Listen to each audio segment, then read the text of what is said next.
It's back. The Pen to Publish podcast is having two more series added, and we're excited to be talking again about all things writing and publishing. If you're planning to pen and publish, then this podcast is for you. The next two series will be covering more writing and editing tips and includes all of the issues we see repeated time and time again with new writers.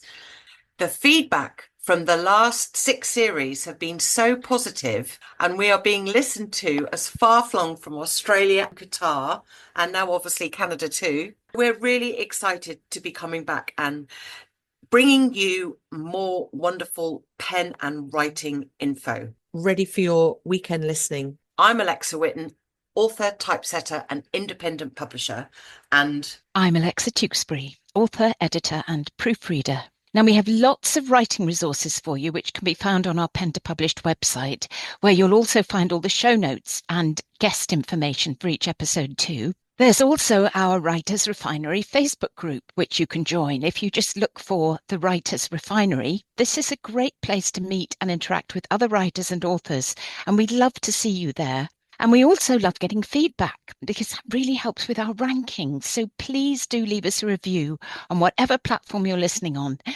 And don't forget to hit subscribe so you get notified when there are new episodes available. Now, there is also the interim putty pods. Now, these are bite-sized episodes of word wisdom, so do look out for those too. Right, let's get started.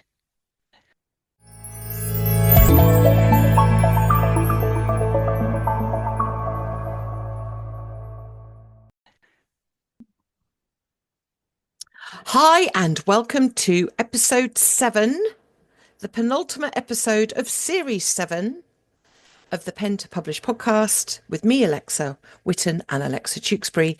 And today we're going to be talking about narrative techniques. Now, you might be wondering, what is a narrative technique? And Alexa Tewkesbury is going to be explaining all. Alexa, over to you. I will do my best to make this fascinating. Right. So narrative techniques, you might know them as that, or you might know them as literary devices. And just because it says literary, it doesn't mean that they just apply to literary type novels. They apply to all novels. But they are a massive topic. I was just saying to Alexa, I think we need to make this a part 1 and then have a part 2. Oh, yes, this is part 1. Yes. Part 2 is going to be in series 8, guys. Sorry. Yes, because next week we have our super duper guest. Yes. But anyway, yes, this is a really, I'm not exaggerating when I say it's a massive topic. So I'm just going to talk about the most sort of basic ones, I think, today, the ones that you will probably have come across, the ones that you will probably have used, and the ones that you probably recognize when you're reading books. But anyway, there are just lots and lots and lots and lots of techniques. So I can't talk about them all in one episode. I don't think I can even talk about them all in 2 episodes, but I've just picked out 6 for now that I think are among the easiest to grasp. Now, some of these you may not have heard of. Some of these you may be using already, and some you may be using, but you didn't realize that they were narrative techniques. And what do you mean by that? Just before we delve in, what is a narrative technique? They are ways of writing. They're ways of telling your story, different ways that you can use to tell your story. So is it perspective? So it's either first person like I, or they, or she, etc.? It's more complicated than that. That's one aspect. Perspective is one aspect, but it can also be to do with timeline. It's the things that I am going to talk about are to do with timeline. It can be to do with foreshadowing. It can be to do with how you introduce your story. It can be to do with the way the characters tell the story and which characters tell the story. So there's all sorts of different types of technique. It's like a very complicated layer cake of juiciness. Yes. Ooh, juicy. It's very juicy. And it's not a question either of just picking a narrative technique and think, right, I'm going to tell my story in the first person and that's my narrative technique. Because There are so many different techniques, and generally you'll be using several different techniques and running them together throughout your novel. So it's vital to understand what they are and how they work so that you can tell your story in the most interesting and engaging and layered way possible. Because again, I think I've mentioned several times in this series, what you're trying to do is keep your reader reading. You want them to keep turning those pages so that they come back for your next book, or at the very least, so that they want to finish your first book. And these different ways of telling the story keep your narrative fresh and interesting throughout your book. So the first one I want to talk about is exposition. I think I've mentioned exposition in a negative way in a previous episode, but I'll explain why in a minute. But a writer will use exposition to help readers understand key things that are happening in the story. That might be relevant to backstory, that might be information concerning certain events that are going to help your reader understand something that's going on. It might be details of a particular character. So exposition is basically anything that needs to be got over so that the reader can follow the story effectively. Importantly, though, exposition has to be used carefully, and it doesn't have to be just narration, because the last thing you want to do is to bog down your novel with telling the reader rather than showing them. And to avoid that, you can use different methods of exposition. You can use dialogue to get important information over, just as long as you can do it in a natural way and not make it clunky. You can use a character's thoughts to get information over. You might use something a character reads in a newspaper or on a notice in a shop window. There are these different ways of getting information over without just telling it. For example, you don't want to just have a really boring paragraph that lists things that have happened in a character's past because you need the reader to know that those things inform the way they behave now. You can do that in a much more interesting way, say through a conversation. Is exposition then sort of backstory or character development? Is that what does exposition actually mean? It's telling your reader things that they need to know to help them understand the story. Right. So they might need to know details of a character's past. So that is a bit of backstory, but you can drop it in a more subtle way Mm, than simply saying this person went to school in 1970 yeah. and they were bullied. And you can even drop bits of exposition in throughout your story. It doesn't all have to come in one lump at the Yeah. beginning. So it's back to layering. Hmm. It's just another way of feeding information in that will help your reader to grasp what your story is about. Now, another technique is flashbacks. Now, flashbacks are a way of showing the reader something that happened in the past that's relevant to the story being told now. And they're great for giving your story depth because you're not telling it in a linear fashion. They can be really useful for helping with suspense. So, for example, if a character, say, is suffering from temporary amnesia and there are things coming back to them in bits and pieces, so significant details, those can help the character and the reader to piece together what's happened to them. So you see flashback used a lot on TV or in films. And in crime series, flashbacks help to make sense of the current situation, or they deliberately add to the confusion. You might be flashback to something that you think you've understood that in relation to the story thread, but actually it's not that at all. It's actually means something else.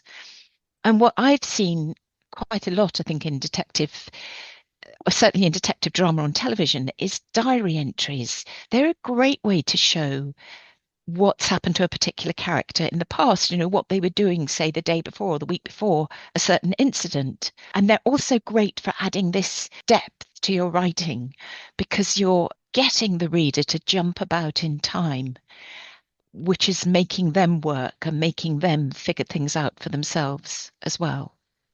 So I love flashbacks. I think you have to signpost your flashback quite carefully when it's in written form. I think it's easier, it can be easier when you're watching something, but when you're writing something, you need to be careful that you're saying something like, it was like the week when this happened, and then at the end, bring the character back to the present but today it was all different.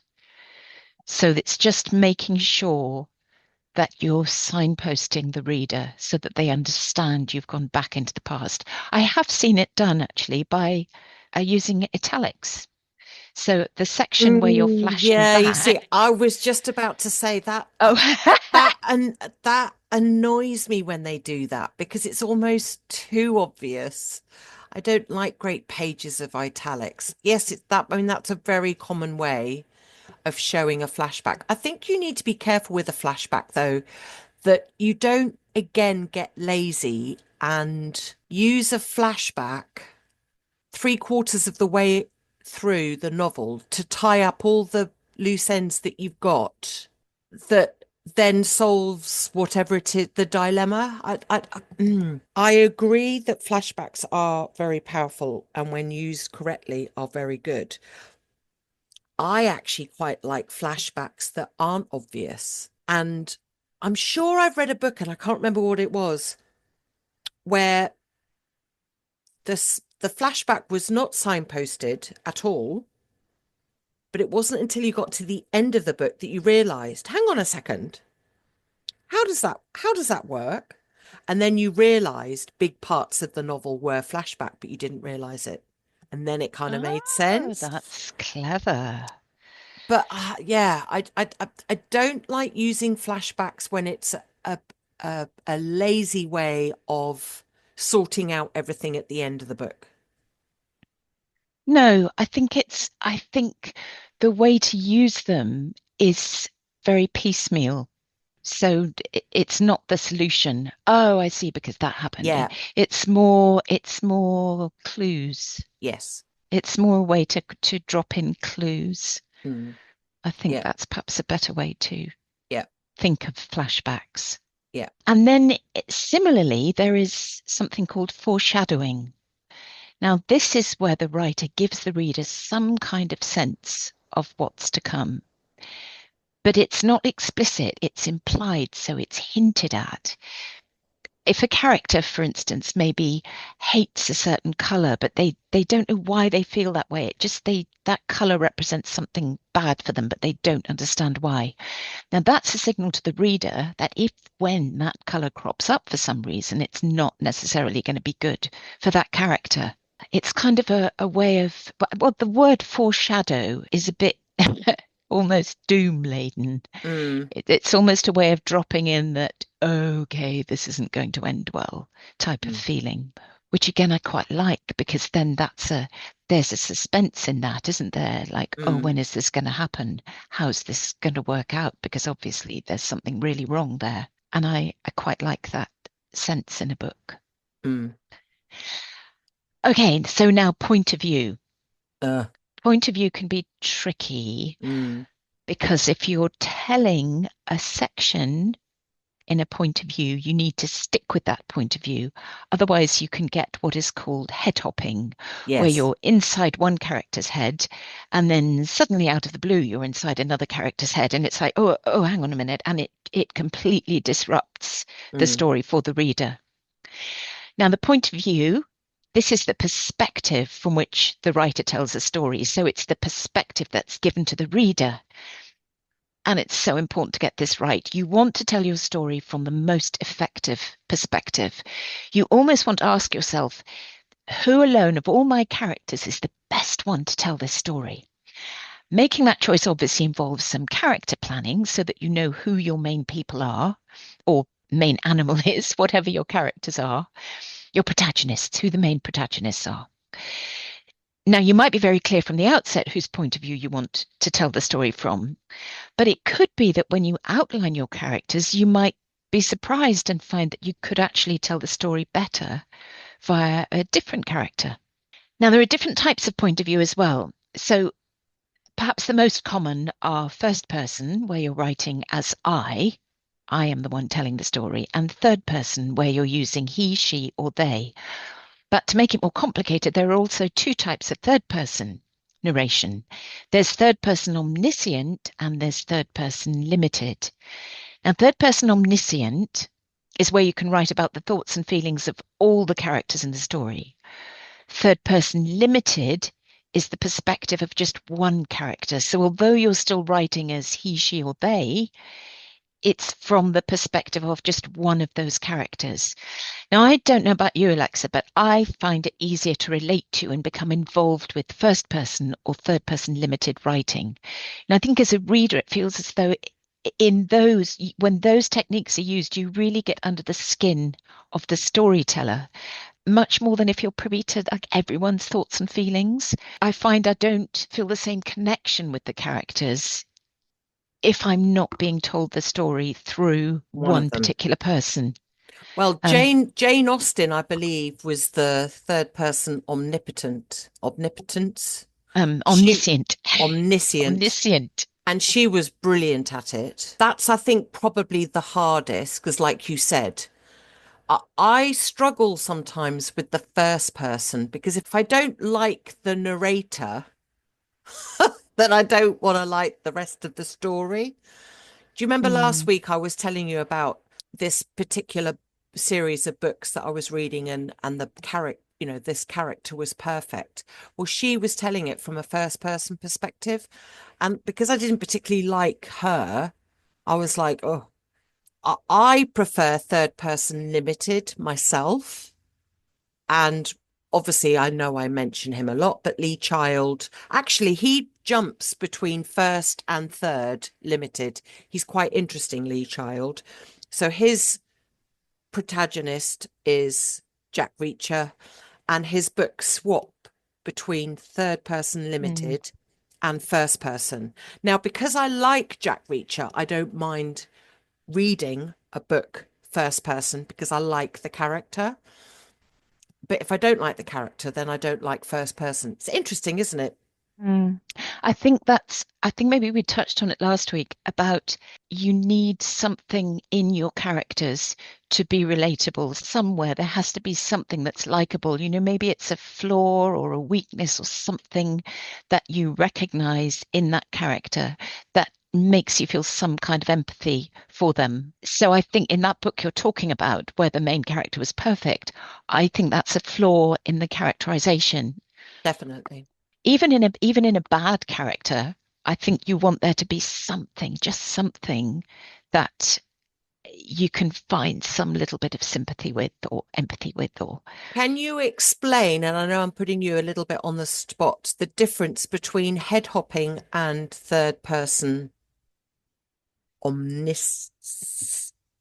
omniscient. That's the one. Omniscient. Okay, well, the third person omniscient is where you're telling the story, you have an overview of absolutely everything. And it's very obvious that you have an overview, that you're writing about all the characters, that you're not telling the story from any one point of view. It's a more generalized way of telling. I think it's a less emotionally engaging way of telling. Whereas head hopping is more when you're telling a scene, you're writing a scene from a particular point of view, maybe from the the the point of view. You're writing the scene from the main character, let's call him John, Yes, and you're then writing the scene from that point of view, but then all of a sudden, within the same scene, or it could even be within the same paragraph, suddenly you're getting someone else's point of view.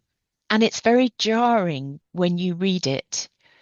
So it takes you out of one point of view and throws you very abruptly into another point of view. And it takes away the realism of the book somehow. yeah, because you're confused. Who am I now? Who am I seeing this from now? Yes. John was relaying about how amazing these cakes were, and then suddenly Peter is explaining to you through his head, his narration, about how awful the coffee is. And I think it's easier to read than explain, probably. Like Yes. when you're reading it, but it's something very much to keep in mind when you're writing, not to be head hopping. We had a If you're, guest, didn't we, who talked about this?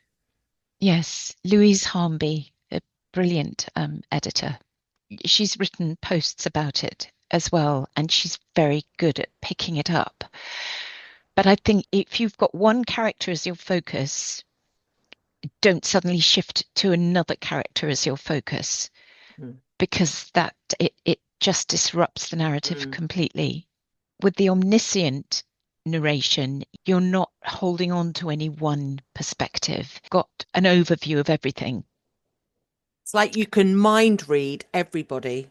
They call it, what do they call it? God's perspective, Yes. Side view. God's eye God's eye view. view. Yeah, yeah. And I don't think it's used that often, is it? Is it that? I don't think it's that. I don't think it's that No. prolific. I think third person limited is far more common and first person. Yes. Mm, Yes. Because I think that's why I like this. I want that emotional engagement that you just can't get in the same way when it's everybody. I know that years ago, and my mum, she did love Jane Austen, but she always said it was very kind of light and trippy compared with the Brontes, which I just always kept in my head. And I suppose think that that's why, because hers is the overview, whereas the Brontes was very much yeah. more this engagement with a particular character who's telling the story. So there is a way where you can incorporate different points of view within the same book. And that is, I'm sure you will have read books where your structure is to have the story told from different viewpoints in different chapters. Now, you mentioned Alexa Lee Child, where you've got Jack Reacher and then you've got the third person narrative as well. You can use even more characters. You might have your story told from 5 different characters, but you have to keep each character's narration to their own chapter.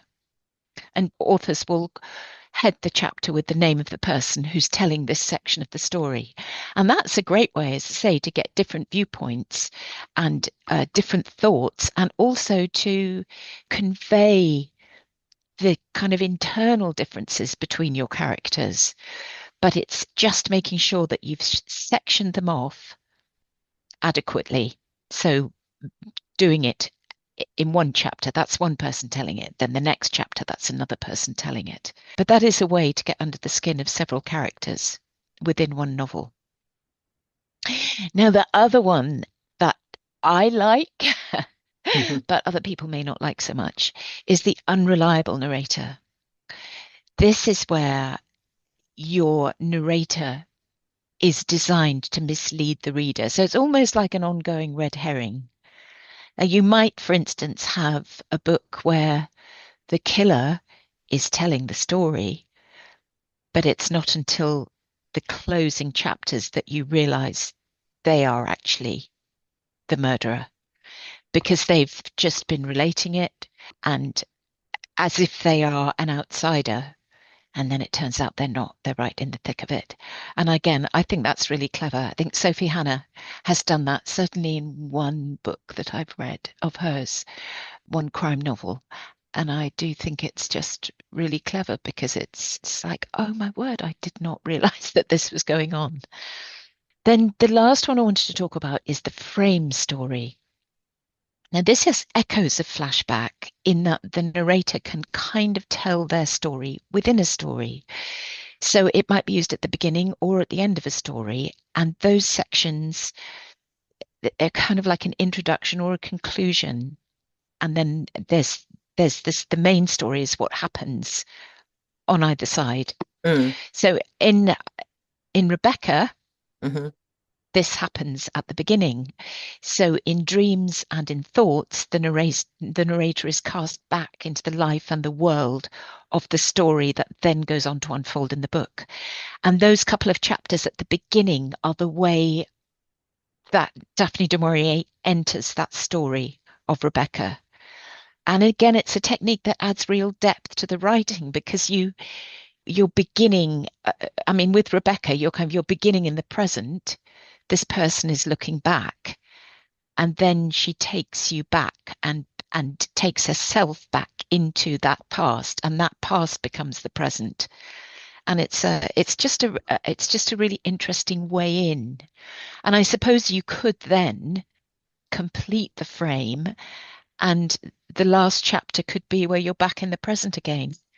And maybe there's something, having told the whole story from back in the past, there's something that you see differently, or there's something that you've realized that kind of informs the way you round the story up. So it's another very interesting technique. So that's just to recap on these few, and honestly, there are so many more, but these few, I think, are ones that are probably used very commonly. So there's exposition and the different ways of doing exposition. There are flashbacks, there's foreshadowing, there's point of view, the different points of view. There's unreliable narrator, and then there's frame story. And you can see how you can use those things together. I said at the beginning, you might be using several of these techniques as you tell your story. And you can, you'll have your exposition where you're dropping bits of information in so that the reader understands. Then you might use a flashback to show some aspect of a character that you want to actually show them going through something in order to explain something that happens later on in the story. You also might use foreshadowing in your early chapters, and then the different points of view. Which point of view are you going to choose to tell this story from? But the story that also includes foreshadowing and flashbacks. And so you can see how you can just put one on the other and the other, and kind of you're juxtaposing these different elements just to create interest for the reader. You're not writing something that's bland and very all on one level. It's got these different depths and heights and interesting little bits that are dropped in, and that's what really makes the difference to your writing. I know if you're plotting your timeline, for instance, then you can see clearly you want this to happen, then this to happen, then this to happen, then. But you can also put a bit of reverse in it, think, yeah, but actually if I showed this happening at the beginning and then the point of that comes up at that point, it is just that, the depth, that's the only word I can think of. It's that depth to your writing that makes it so much more engaging to a reader than just a plain plodding, I go from A to B to C to D. What's your favorite technique that you like to use with so when you're writing, Alexa, what do you normally use? You see, there's more. There's more to talk about. Character related techniques.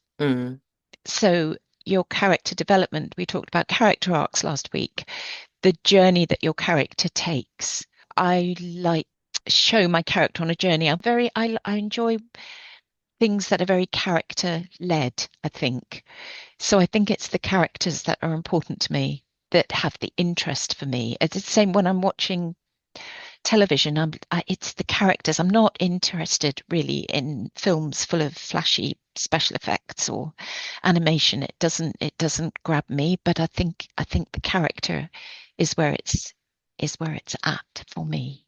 So the character development, the character art, where two characters is kind of pitted against each other, how you